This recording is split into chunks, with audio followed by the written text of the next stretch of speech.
여러분, 사람은 어떨까요? 내가 가난하고 힘들고 노예 생활했다. 이제 그 노예 생활로부터 벗어났다. 그러므로 이 세상이 행복하고 평등하고 평화로운 세상이 되게 해야겠다. 라고 1번처럼 생각하는 사람이 있고, 두 번째는 드디어 노예 생활 벗어났다. 내 발목과 족쇄를 잡던 일은 다 끝났다. 이제부터 미친 듯이 벌어보자. 그래서 노예 거느리고 뻥뻥하게 한번 살아보자. 2번 인생이 있습니다. 사람은 노예 생활 벗어난 인생은 어느 쪽을 선택할 가능성이 높을까요? 사람이라면 1번이어야 하지 않을까 싶지만 우리는 사람이 아니라 죄인입니다. 그리고 때로는 죄인이 아니라 인간이 아닐 때가 있습니다. 자기도 모르는 사이에 무너지는 그 죄인의 본성은 내가 노예로부터 해방되었으니 모두가 행복하게 사는 세상을 만들어 봐야겠다는 생각보다는 이제 나도 노예 부리며 떵떵거리고 살아보자 하는 욕심을 품을 가능성이 죄인은 훨씬 더 큽니다. 하나님은 그걸 아셨던 것이죠.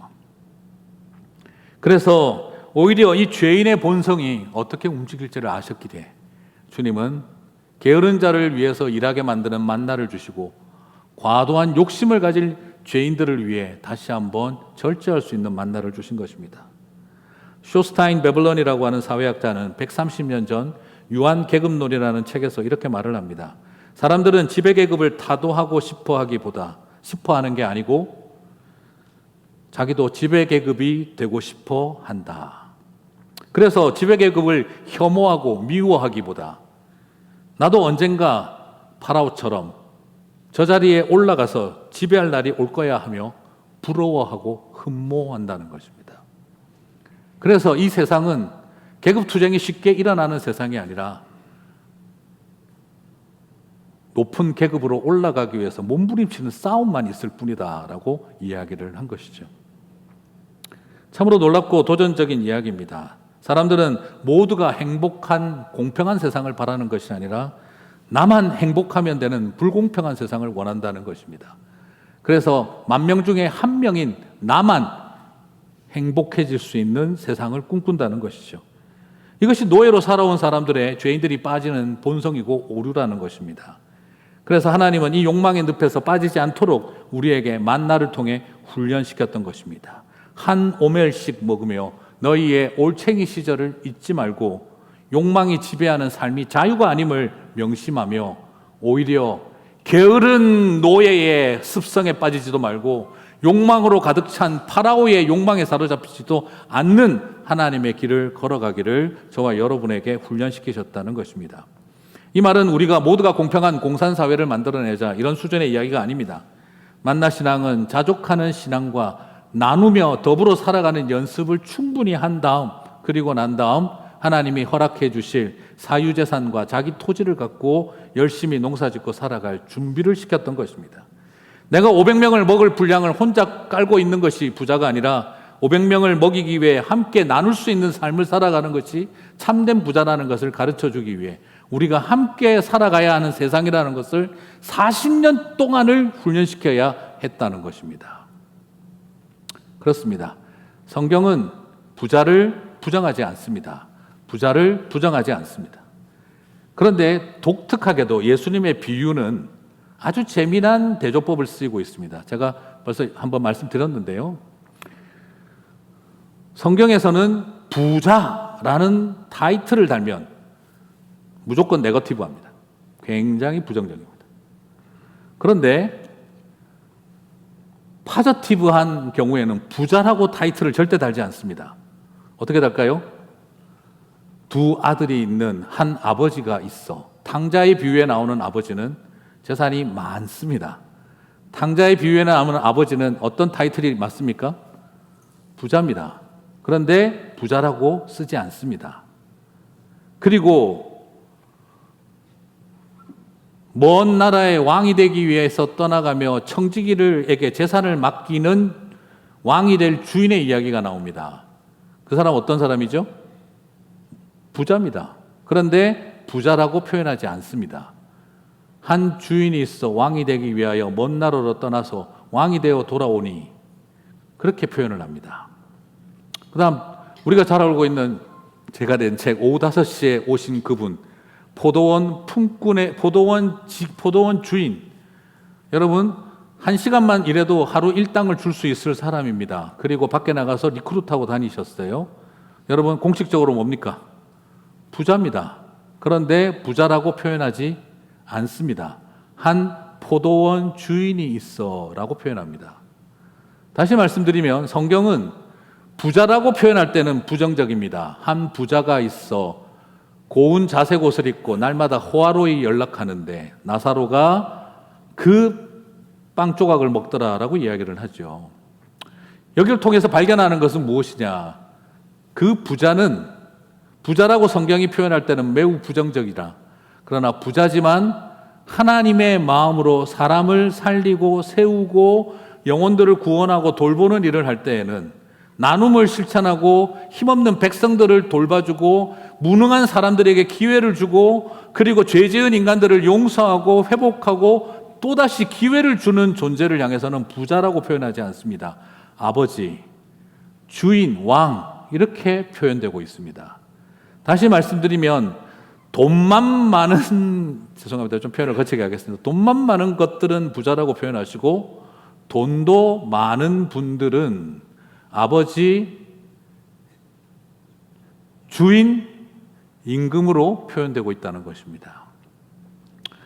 여러분 이런 말씀 드리고 싶습니다. 부자 같은 부자 되지 마십시오. 그러나 부자 같은 부자 되십시오. 무슨 말장난인가 싶으시겠지만 이제 의미를 아실 것 같습니다. 그래요. 사람에게 기회를 주고 용서하고 다시 설 수 있게 하고 가난한 자에게 똑같은 은혜를 베풀고 그리고 힘없는 백성에게 착취한 청지기는 벌 주고 자기보다 힘없는 사람에게 정당한 임금을 지불하고 바른 모습으로 살아온 청지기에는 복을 주는 공의로운 주인의 이야기는 분명히 부자인데 부자라고 표현하지 않습니다. 여러분 부자 같지 않은 부자 되시기를 축복합니다. 이럴 때 아멘 좀 하셔도 괜찮습니다. 뭘 그렇게 고민하고 계십니까? 네. 성가대 오늘 얼마나 잘했습니까? 아멘 하고 박수 좀 막 쳐주시면 손이 어디 떨어지신 거 아니죠? 그죠? 할렐루야. 네. 오늘 잘했잖아요. 좀 그럴 때는 그냥 너무 그렇게 좀 하지 마세요. 좀. 네. 제가 보다가 짜증이 납니다. 네. 그러니까 좀 이럴 때 좀 아멘 하시고 좀 하면 네, 아멘. 감사합니다. 네. 자, 다음 주에 보겠습니다. 네. 잘하셔야 됩니다. 대신에. 네. 어디까지 했죠? 네. 우리의 마음속에 남아있는 이 고민들이 좀 저는 정말 하나님 앞에 참된 그 사랑을 나누고 나눔을 실천하고 기회를 주고 용서하고 정의를 실현하는 이런 모습을 할 때 하나님은 부자라고 말하지 않습니다. 오늘 저와 여러분에게 무엇을 말하고 있는 걸까요? 40년 동안은 최소한 매년 40년 동안은 매일매일 함께 나누며 살아가는 연습을 해야 그들은 약속의 땅에서 사유재산 토지를 물려받고 하나님에게 주신 땅을 가지고 살아갈 준비가 되었다라는 것이죠. 그러므로 이 땅에서 이런 세상을 살아가는 우리가 하루아침에 그 일이 쉬운 일은 아닐 것입니다.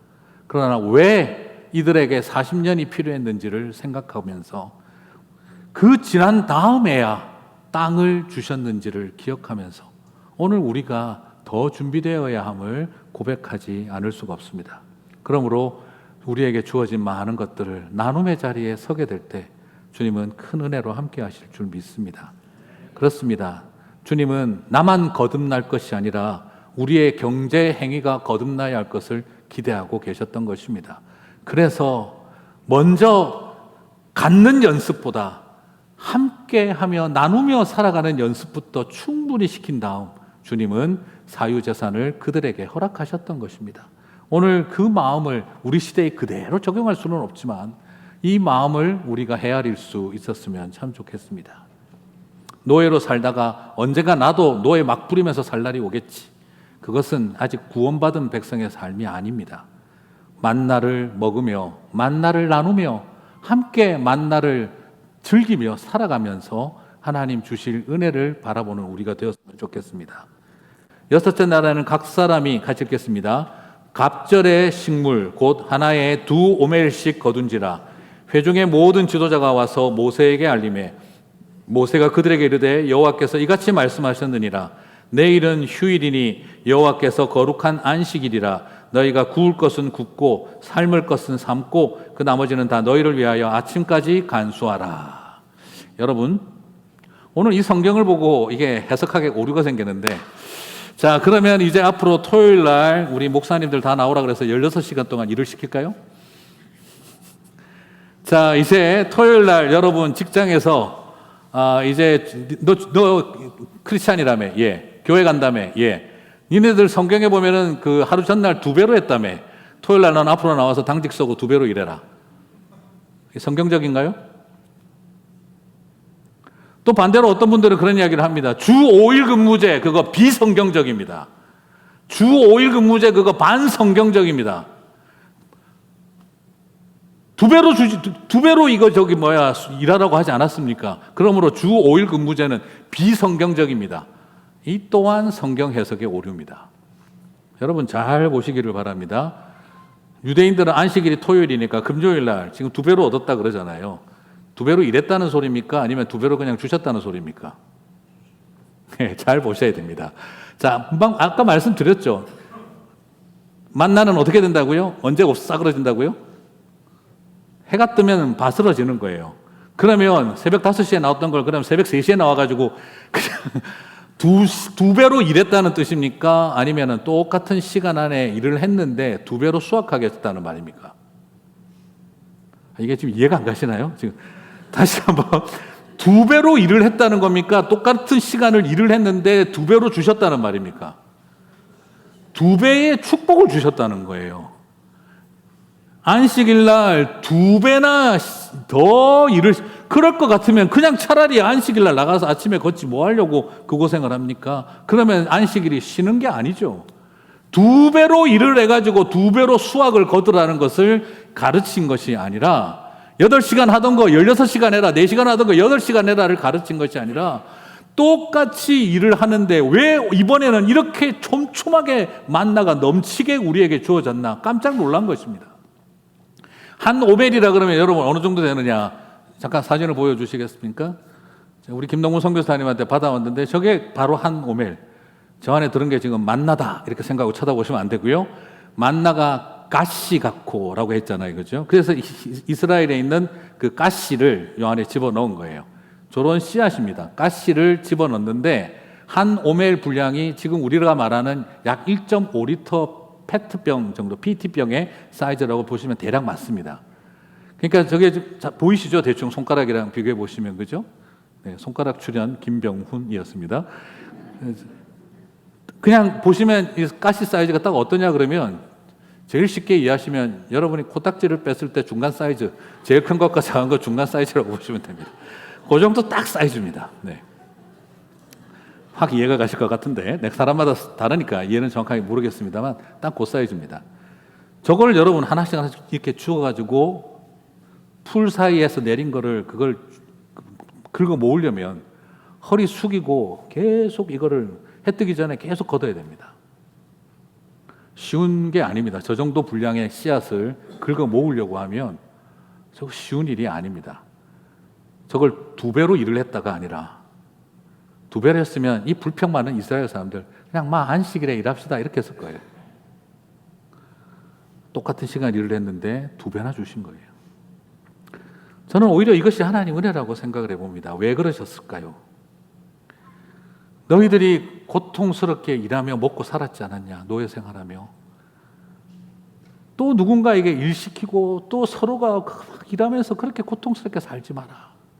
그냥 안식일 그 하루만큼은 너희들이 똑같은 시간 일을 해도 내가 2배로 부어줄 것이니 너희들은 안식일에 평안한 마음으로 휴식하고 애굽에서 노예 생활하던 것 기억하면서 함께 쉬고 하나님이 채우심을 신뢰해라. 이거 연습시킨 게 만나 신앙이었습니다.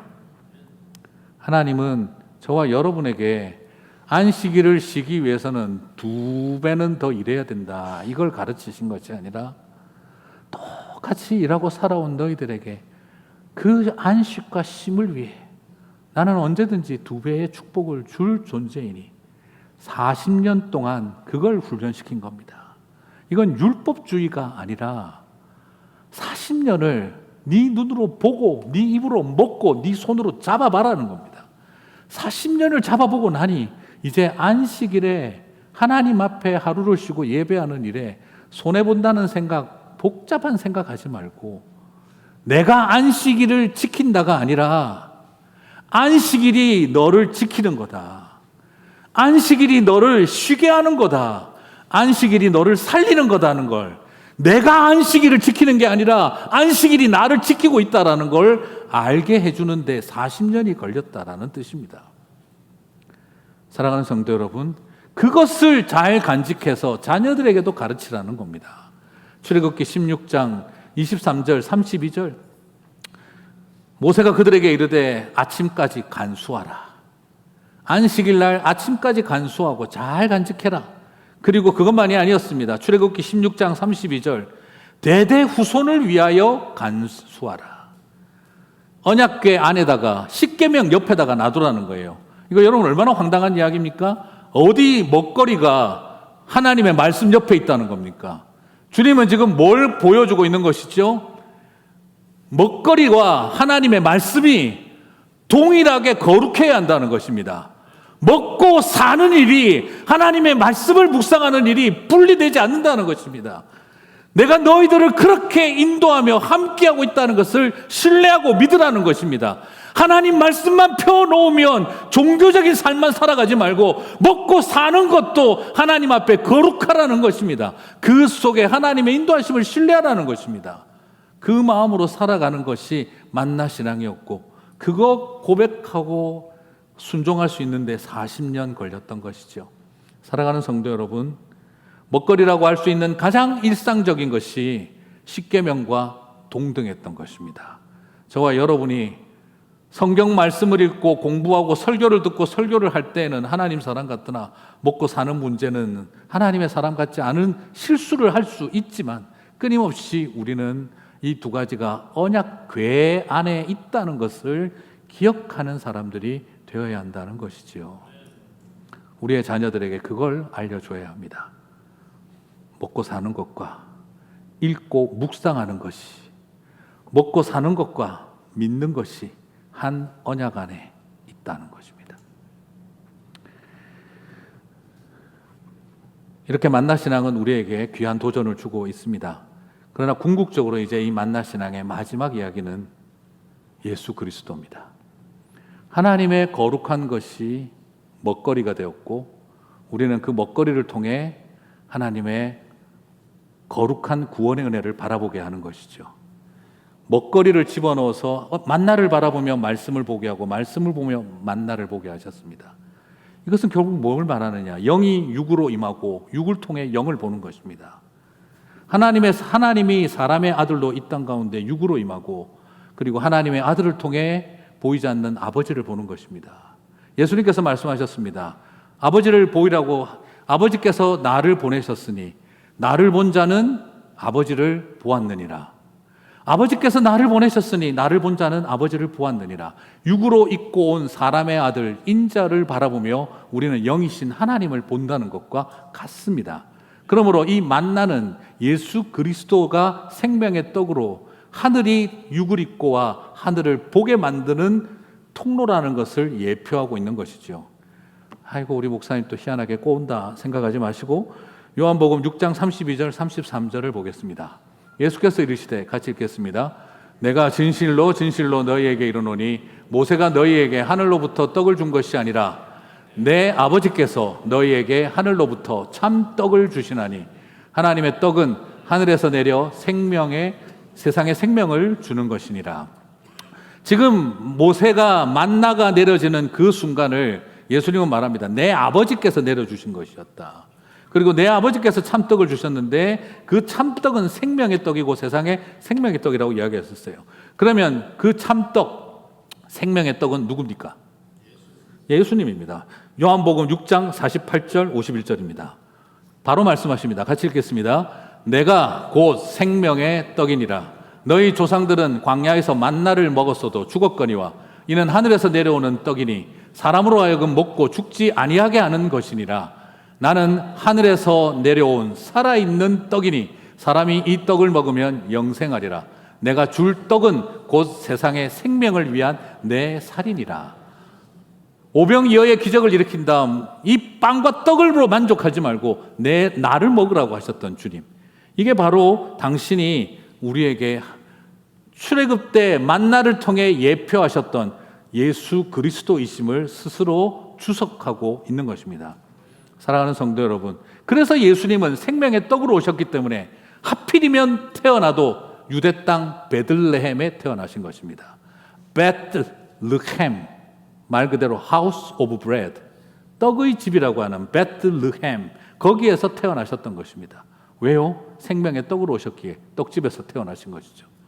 그리고 이 땅에 오셔서 우리에게 당신이 오병이어를 나눠주며 나를 먹으라고 하셨고, 그리고 십자가에 죽으시기 전에 바로 또 성찬식을 통해 내 살과 피를 먹으라고 하셨던 것입니다. 그래서 우리에게 내가 다시 올 그날까지 너희는 이 거룩한 성찬을 예수님이 오시는 그날까지 지키라고 말씀하셨던 것입니다.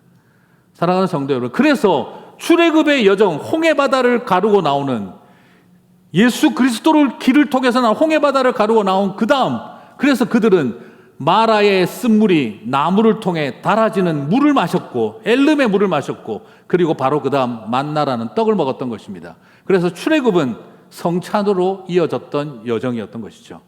사랑하는 성도 여러분, 이런 모든 과정을 통해 주님은 저와 여러분을 이 만나를 통해 예수 그리스도만 붙들고 가는 여정이 되기를 주님은 원하고 계십니다.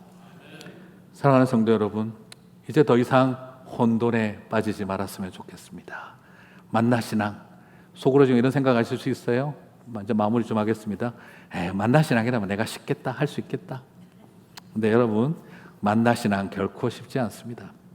민수기 11장 4절 6절 보면은요, 이스라엘 사람들이 만나에 대해서 보인 반응이 나옵니다. 그들 중에 섞여 사는 다른 인종들이 탐욕을 품음에 이스라엘 자손도 다시 울며 이르되 누가 우리에게 고기를 주어 먹게 하랴. 우리가 애굽에 있을 때에는 값없이 생선과 오이와 참외와 부추와 파와 마늘들을 먹은 것이 생각나거늘 이제는 우리의 기력이 다하여 이 만나 외에는 보이는 것이 아무것도 없도다 하니. 무슨 말이죠? 징글맞다 이러는 겁니다. 맨날 만나다, 맨날 만나. 그렇게 군신거리고 있습니다. 그래서 더 웃긴 것은 뭐라고 하죠?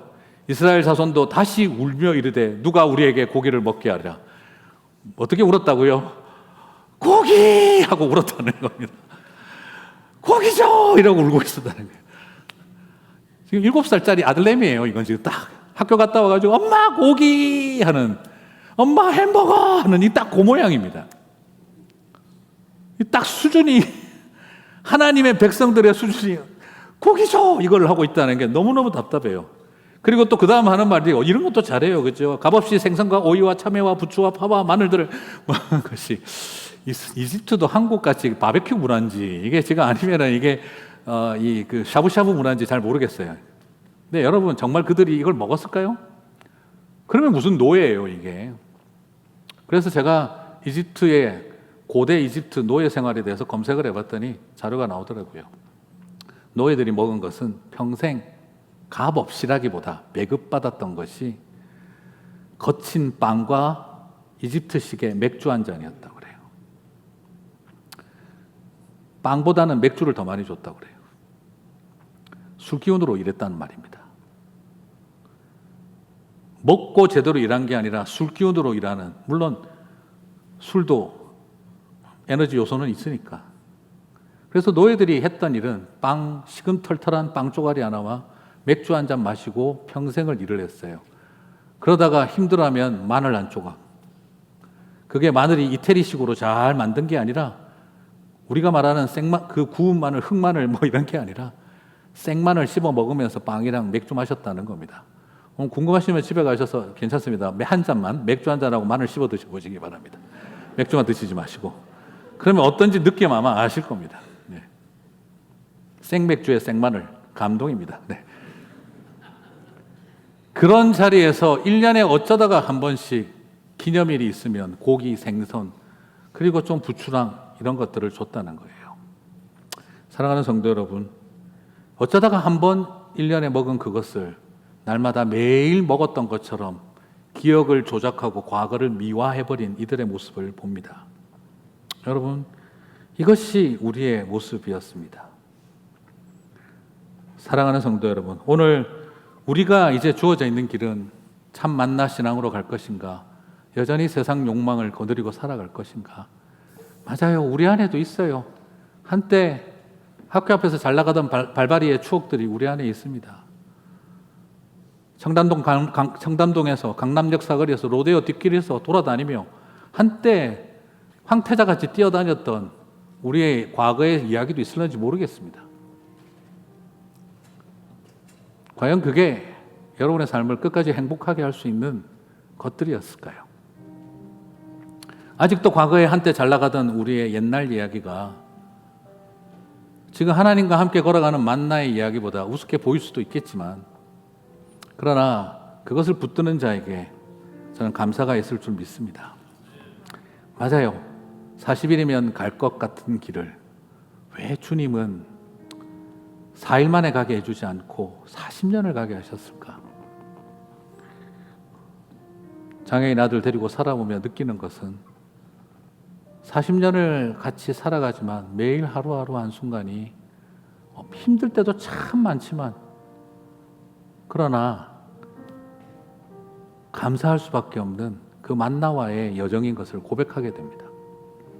오늘 지금도 여러분 참아야 하고 계획대로 되는 일은 하나도 없고, 내가 잡았을 때 40일이면 충분했는데 하나님 좀 도와주시면 20일 만에 갈 수도 있었는데, 이런저런 생각이 드는데 왜 나를 이렇게 돌아가게 40년을 헤매게 하실까?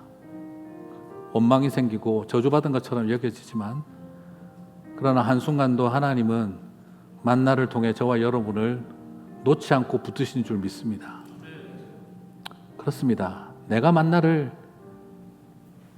수확하고 있지만 만나가 사실은 우리를 붙들어주고 있는 것입니다. 안식일이 우리를 지켜주고 있는 것입니다. 여러분, 다시 한번 이 만나 신앙을 가지고 온전히 안식의 신앙을 붙들게 되시기 바랍니다. 그리고 또한 이것을 통해서 먹고 사는 것과 믿고 순종하는 것이 구별되지 않는 삶 되시기를 바랍니다. 그래서 40년 이렇게 돌아가게 만들고 오래 걸리게 하시는 하나님이 나를 저주하셨나 싶지만, 돌아보면 모든 것이 하루 한순간도 감사가 아니었던 적이 없었음을 고백하는 저와 여러분 되시기를 바랍니다.